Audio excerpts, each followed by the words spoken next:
Wangeela Yohaannis boqonnaa 9 lakkoofsa 13 kaasee dubbisa.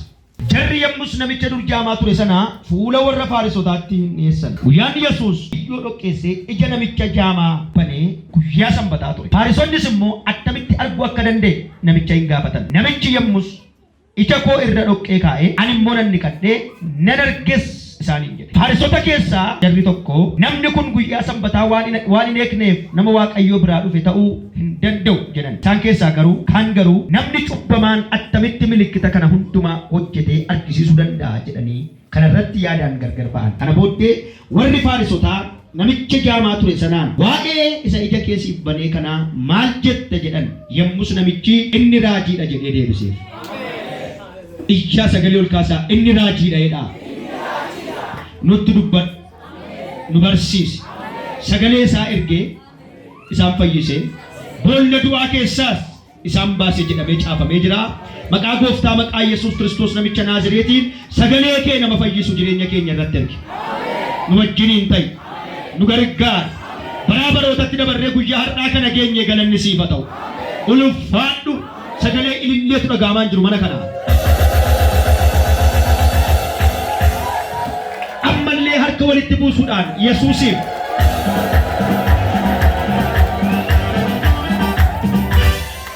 iyyaa ameen jedhaadha.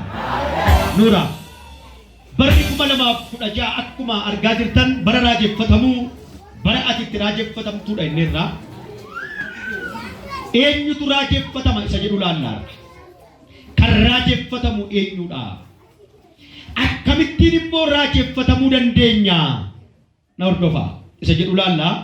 Kutaa kana keessatti argitan yoo ta'e guyyaa facaasaas guyyaa Sanbata galgalas irratti haasa'aa turre. Har'a immoo kan ilaallu eenyutu raajeffatama? Namoonni baay'een bara raajeffatamuuti gaafa jedhu nama dhuunfaa cal jedhe mini. Namni raajeffatamu nama raajicha argee. Hin dhageenye. Namni raajeffatamu nama raajicha beekee. Raajicha. Raajii guddaan gara biyya lafaa dhufe. Raajii guddaan nu gidduudhaa argameera inni jedhan raajiin kun eenyu? Raajeffatamuudhaaf namni raajicha beekuu qaba. Raajeffatamuudhaaf namni raajicha dubbachuu qaba. Sagalee keessan ol kaasaa raajichi guddaan jedha. Yesuus ilma Waaqayyooti jedha. Dubbadhaa raajichi inni guddaan jedhaa. Yesuus ilma Waaqayyooti jedha. Raajeffatamuudhaaf raajicha wajjin jiraatu. Raajeffatamuudhaaf isatti maxxanu. Raajeffatamuudhaaf isatti harka kennu. Isa miti maaliin jedhan beektu ol kaasee harka kee. Maqaa Gooftaa Yesuusiin har'a raajichi mana kee tolaa galu. Raajichi mana kee tolaa galu. Danqaraati jiru caccabsee hidhaas irra jiru sirraa kutee ija keessa jaamaa banee harka keessa naafa fayyisee kalee keessa rukkutame sanatti bu'ee sirratti mul'atu yaa'e. Iyyaati akka jedhaa Yesuus waan irratti raajeffatamuuf jedha. 2016 jedha. Nan raajeffatama jedha. Raajichatu narratti mul'ata jedha. Isa raajii ta'etu narratti argama jedha. Yesuus jedhaaka. Yesuus.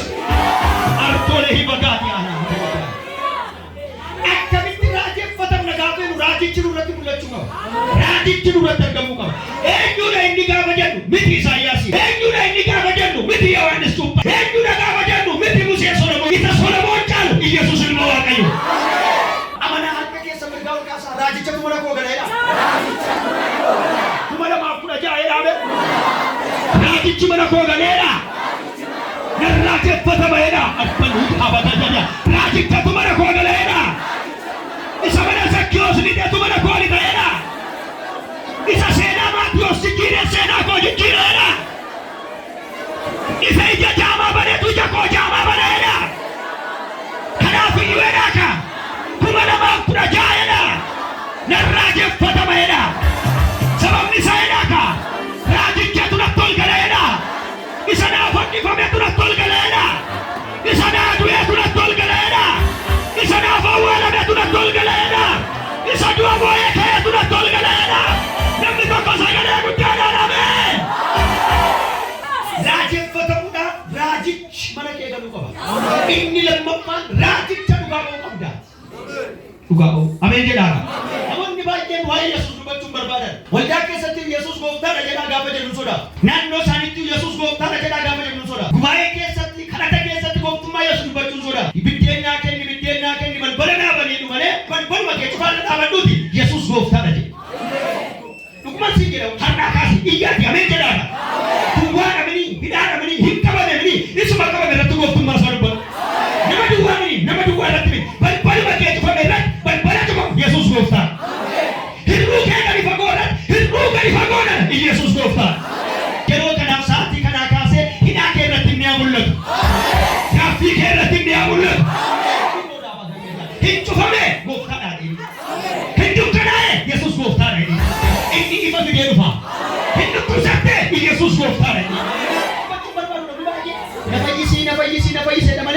si dhukkubu qabi gooftummaa Yesuusitti dhugumaan sii jedha balbala cufamaa dura kee jirutti gooftummaa Yesuus haasa'e hidhaa naannoo kee jirutti gooftummaa Yesuus haasa'e duwwaa naannoo kee jirutti gooftummaa Yesuus haasa'e dukkana naannoo kee jirutti gooftummaa Yesuus haasa'e yeroos raajeffatamaa jiraata yeroos ollaan kee isa moo isa miti siin jedhu yeroos warri si jibban isa moo isa miti siin jedhu yeroos warri si jaallatan isa moo isa miti siin jedhu yeroos diinonni kee isa moo isa miti siin jedhu yeroos warri biyya fagoo warri biyya dhiyoo gara kee dhufanii isa moo isa miti siin jedhu dubbadhu gooftummaa saaba sagalee ol kaasaa Yesuus koo gooftaadha dubbadhaa Yesuus gooftaadha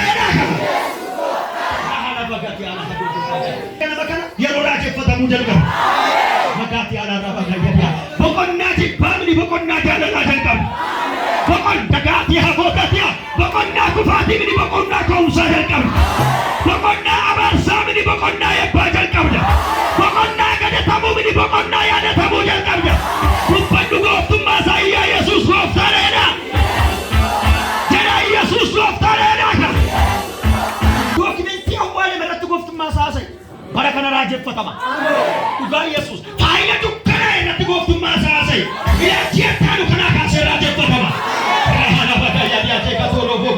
waan qabamee hidhamee mataan miila dhabee wanta dukkanaa itti gooftummaa isaa haasa'e inni immoo ifa du'aa ta'uu siif hin erba namni isinii galaan harka ol kaasaa sagalee ol kaasaa isinii Yesuus gooftaadha dubbadhaa ka irra deebi'a Yesuus gooftaadha ganama gaafa irra keetii kaatu bitti dukkanaa mirgi dukkanaa dhabni ati moomaa qabeesha Yesuus gooftaadha gooftummaa isaa keessa ifa du'aa ka'u jira gooftummaan isaa gooftummaa samaraan seenati gooftummaa gootiin seen kan qayyaafaa kan qeesaa arfaan seen gooftummaan isaa gooftummaa du'a moo'ee ka'eedha higa haa bagatii gooftummaa Yesuus kana gooftummaa kaabinee tokkoon seen miti gooftummaa Yesuus kun nama harka baasee gooftaan uuma ta'u jedhan seen hin dhufee biyya lafaaf du'a aangoo see cabsee gooftummaa fudhatee gara naa doolaa bagayyaa dhiyaatee ta'a harka keessan ol kaasaa Yesuus gooftaadha jedha Yesuus gooftaadha ka gooftummaa Yesuus kuni gooftaa koo ennee saqaalichaa jala sagadaa turre badanii tortoranii awwaala dhaban sai gooftummaa Yesuus kun gooftaa koo edda tokkaay jala fiiganii miidha tokkaay dhugaa turan sai inni arfii du'aa cabsee anu bahana bagayyaa dhiyaatee katiya si'oolii moo'ee yadu'aa meerre moo'uuke yasi'ool meerre alfiikke fechaa fuudhamee qulqulluu si'ool fudhatee sokke sagalee keessan ol kaasaa Yesuus gooftaadha guyyaa har'aa kana galgala kaasee jalqabe raajeffatamuu kan itti jalqabu mootummaa isaa yoo haasofte Yesuus yoo dubbatte raajeffatamuu kan itti jalqabu wanti raajiin jireenya kooree ta'a nan raajeffatamaa haasaan tokko yookiin immoo luqqisi tokko kunneessa dubbannu akkas raajeffatamuudhaaf Yesuus gara namaa dhufuu qaba isa gara nama keenya dhufe kana immoo deebisuu qaba dubbachuu qaba isa haasa'uu qaba namoonni tokko nama wajjin gaafa deeman gooftummaa Yesuus mini oolmaa waaqayyo isaaniif oole oolmaa uumamaa yoo haasa'uun barbaadan oolmaa uumamuu isaaniif waaqayyoon galateeffachuun barbaadan nuti immoo uumamuu irra darbinee uumama lammaffaa taane jechuudha lammaffaa dhalanne irraan deebi'a addunyaa kanarra dhugaa lama jira dhugaa uumamaa dhugaa jechuun dhugaa isa ta'e dhugaa Kiristoos dhugaa uumamaa jechuun immoo jaldeessis kan beeku amaleenis kan isheen beektu booyyeenis kan beeku saa'ulis kan beeku dhaggeeffadhaa dhugaa jechuun garuu warri Kiristoos Yesuus duwwaatti amanan dhugaa isaan beekanidha dhugaa isaan beekan kun maa inni anaaf fannoo gubbaatti ofii sanaa kenne dhugaa isa dhugaatti laafu dhugaa kana tun taane dhugaama uumamaa dubbachuuf iyyuu namoonni baay'een entee dhadheemmoo na shakkaala jedhanii gargaarsa waaqayyo isaaniif godhe dubbachuun barbaadan fayyaadhaan bulanii akka galan fayyaadhaan ba'anii akka galan fayyaadhaan bulanii akka ta'an galata waaqayyoon jedhan yeroo bilbila lafaa kaafnaan gararraa kaasanii gajjallaadha haadha si amaariffaa wal keessa makanii fixanii bilbila qofatu malee itti mana mas bireeru galataan jalqabeedhaani galateeffachuun barbaadan dubbachuun barbaadan nan raajeffatamaan inni nuyi jedhama keessanii ofumaa mataa cabne eessaa dhufa gaafa jennu tokko Yesuus gara keenya dhufuu qaba isa gara keenya dhufe kana immoo dubbachuu qaba oolmaa waaqayyoo dubbachuu qabna gochaa waaqayyoo dubbachuu qabna waaqayyo sana gaa godhee nu uume ameen jedhaa ka isa fayyaa godhee nu uume gooftaa kana dubbachuu qabna galateeffachuu qabna uumama isa kaamini uumama isa akka jaldeessaatti akka saawwaatti Akkasin birroot uumamne miti. Uumamni adda taanee uumamne fakkaatti waaqayyoo taanee uumamne miti. Fakkaatti waaqayyoo taanee erga uumamne booddee amma immoo maal taanee gaafa jennu isuma wajjin jiraachaa jiru. Dhaggeeffadha. Kanaaf maal gochuu qaba namni gaafa jennu gooftummaa Yesuus haasa'uu qaba.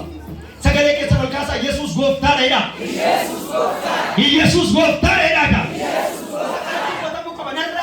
Namni jedhu sana dubbachuu qaba. Uumamatti dubbachuu qaba. Ofiisaatti dubbachuu qaba. Haala isaatti dubbachuu qaba. Isa cufametti dubbachuu qaba. Isa qabametti dubbachuu qaba. Isa dukkanaa'etti dubbachuu qaba. Isa banametti dubbachuu qaba. Yeroo cufaa duwwaa miti. Yeroo banaas. Yeroo qofnu duwwaa miti. Yeroo beelofnus. Yeroo jaallatamnu duwwaa miti. Yeroo jibbamnus. Yeroo ol kaanu duwwaa miti. Yeroo gadi buunus. Yeroo simatamnu duwwaa miti. Yeroo nu dhiibanis. Gooftummaa isaa dubbatamuu qaba. Dhaggeeffadhaa sana. Sirrii narraajeffatamaan ejjennoon isaa har'adhuma. Maaliin dhuma gaafa jennu isa gara keenya dhufe kana akka inni nurratti raajeffatame raajii ta'e jireenyi keenya raajeffatame isuma kaneessaati isa moo isa miti ishee moo ishee miti akka nuun jedhaniif maal gochuu qabna gaafa jennu gooftummaa Yesuus dubbachuu inni osina namichi kun maalidha raajii dha iyyaa sagalee keessan ol kaasaa raajii dha Kiristaaniyoo yoo dubbiftan immoo dinqiidha fayyumti kooyyuu dinqiidha inni dinqiidha waa'ee isaa dubbachuun na rakkisa inni dinqiidha akka keessan ol kaasaa inni na gargaaraa yeroo dinqiidha Jabaadhaa harka ol kaasaa inni na gargaaraa jiru dinqiidha. Inni na gargaaraa jiru dinqiidha. Inni ija koo banee dinqiidha. Inni seenaa koo jijjiiree dinqiidha. Inni si'oolii na baasee dinqiidha. Inni dukkana koo ibsee dinqiidha. Inni nagaan na bulchee na oolchee dinqiidha. 2015 nyaatamuu dhangala'uu na oolchee. Inni guyyaa kana na argisiisee dinqiidha. Iyyaatii dinqiidha. Dinqiidha. Sakan dubbachuu qaba. Narraajeffatamaan egaa isa kanaan dhufa waan lama. Raajeffatamuudhaaf Yesuustu gara keenya dhufuu qaba. Sini gadee Yesuus gara keenya dhufe kana immoo afaan keenyaan dubbachuu qaba. Macaafni maal? Yesuus Waaqayyo abbaan du'a akka kaase maal gochuu qaba garaa isaatti? Amanuu qaba. Afaan isaatiin raba isaatiin dubbachuu qaba kudhan yoo akkas ta'e malee raajeffatamu. Yoo akkas ta'e malee jireenyi keenya kan warra kaan irraa adda ba'u. Yoo akkas ta'e malee adeemsi keenya kan warra kaan irraa adda ba'ee ilaalamuu hin danda'u. Yoo akkas ta'e malee akkaataan jireenya keenya adda ba'ee ilaaluu hin danda'u. Dhaggeeffadhaa. Kanaaf narraajeffatamaa baran itti raajeffatamuudhaan gooftummaa Yesuus dubbachuu qaba. Cimsaa harka nama sin biraa qaba. Yesuus inni du'ee du'a moo'ee ka'eedhaani. Gooftaa gooftootaati jedhaani. 2016 kana jedha. Tulbaraa ani jiraadhu hundumaa jedha. Cufamaa irrattis, banamaa irrattis, isan argadhe irrattis, isan dhabe irrattis, isa ol ka'e irrattis, isa gadi bu'e irrattis, isa ife irrattis, isa dukkanaa irrattis, jaallatamuu irrattis, jibbamuu irrattis, gooftummaa isaan dubbadhaa jedha. Yesuus gooftaa keeti jedhaani. Iyya ameen jedhaaga. Haleluuyaa. Nurratti akka raajeffatamuuf jireenya keenya irratti akka raajeffatamuuf isa raajii ta'e dubbachuun dirqama. Isa raajii ta'e kun ilma koo isa jaallatamaa isa maal godha? Dhagaa. Kun ilma koo isa jaallatamaadha. Isa dhagaa. Isa dhaga'u isa dubbachuu waa'ee isaa haasa'u. Haala dhaga'uu dhiisu jireenya dhaga'uu dhiisu ol ka'uu dhaga'uu dhiisu gadi bu'uu dhaga'uu dhiisu naasa'ii qaleessa jireenya gooftummaa isaa isa eegana. Ameen jedhiga. Naasa'ii rakkoo nageenyaaf rakkoo siyaasaa ganaa kana caalaa ta'a. Yesuus nu waa'ee waan ta'e. Kana beekati gadi bu'attanii eegina ganaa kana caalaa ta'a. Maaliif ta'a beektu? Yesuus nu waa'ee balbala dura ga'e. Ati waa'ee isaa haasa'i. Waa'ee jireenyaa utuu hin taane waa'ee isaa haasa'i. Jedhaasaniyyuu Yesuus hin dhufeedha. Waa'ee qaala'insa jireenyaa, waa'ee rakkoo siyaasaa, waa'ee addunyaa, waa'ee raafamuu lafaa, waa'ee ol ka'uu, waa'ee gadi bu'uu, waa'ee argachuu, waa'ee dhabuu haasofta taanaan hin jiru. Amaanu'eeltu mana nama tokkotti banama malee na dhaggeeffadhaa irraan deebi'a. Amaanu'eel hospitaaliitu mana nama tokkotti banama malee inni hin jiru. Rakkoo wal xaxaarra dhaabattee Yesuus gaafa ati jettu yeroo dhaloota dhatu ati immoo guddee darbite. Haala wal xaxaa keessa dhaabattee yeroo ati Yesuus jettu dhaggeeffadhu sitti dhima. Inni dhaloota xaxee kuffise ati immoo irra utaaltee dabarta. Rakkoo siyaasaa biyya dhaqxe, rakkoo nageenyaa biyya dhaqxe, rakkoo dinagdee biyya dhaqxe, isa sammuu beektotaa gararraa ta'e, isa sammuu abbootii qabeenyaa gararraa ta'e, gaafati gooftummaa isaatitti dubbatu laga nama ceesifne si ceesisa. Kanaaf raajeffatamtee jiraatta. Wanta nama hin nyaanne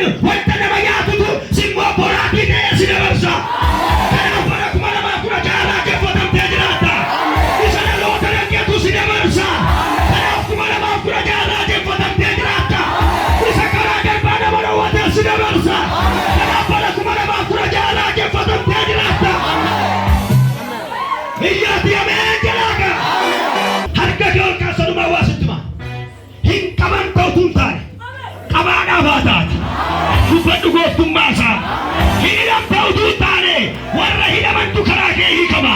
Dubbadhu gooftummaa isaa. Hin cabne utuu hin taane isa namoota cabsetu harka keetiin caba. Bineensicha balalumaatu miilla kee jala goora. Dubbadhu gooftummaa isaa. Laa toofiqaatiyaa. Akka mirgaa ol kaasa halleeluuyaa jedha. Dabala maaloo.